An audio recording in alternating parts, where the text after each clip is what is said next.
as bacias hidrográficas ali na região serrana estão fragilizadas, desnudadas e principalmente com ocupações, as ocupações humanas voltaram para lá porque as pessoas não têm para onde ir e estão voltando. Então, se ocorrer uma outra chuva, não precisa nem ser da mesma magnitude daquela de 2011, de início de 2011, uma chuva intensa, magnitude até menor, você pode ter uma outra tragédia, porque aquela área está sem a sua proteção natural. E quais são as áreas mais fragilizadas? De acordo com o que prevê o Código Florestal nas áreas de preservação permanente, os topos de morro, as áreas com grande declive acima de 45 graus e as faixas marginais de proteção dos rios. Então nós temos várias ocupações nessas regiões que ainda continuam e uma nova enchente pode colocar em risco essas vidas.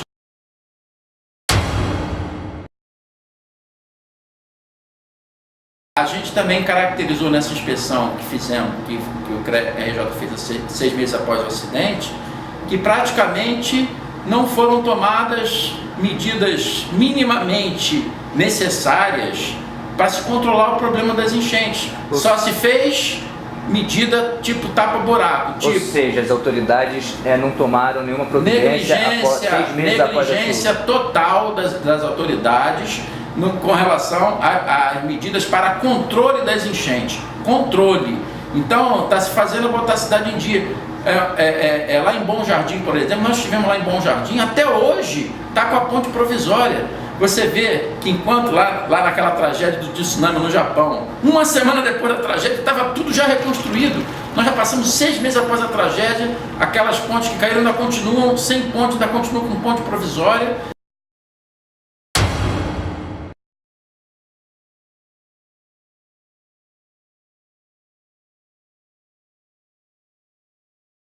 Prometeram fazer ponte, a ponte não saiu ainda. Foi semana passada o meu irmão caiu de carro aqui dentro aqui. A família inteira, 6 pessoas no carro, o Fusca. Caiu ali assim no meio, certinho embaixo. Tô no hospital internado. Aí o rapaz veio aqui e falou assim, olha, vocês têm que fazer um protesto lá fora para fazer a ponte. E justamente ele falou no mesmo dia, mesmo de falar que não ia poder fazer a ponte. Diz que tava uma ponte de ferro para vir para cá até hoje, não veio.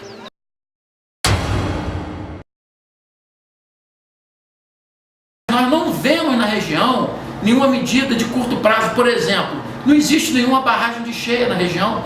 A barragem de cheia é uma obra corriqueira, né? Para você segurar aquela onda de enchente do rio para evitar a inundação da cidade. Não tem, nem está previsto. Como eu falei, o que a gente vê é dragagem, é retificação de rio. Isso não resolve enchente.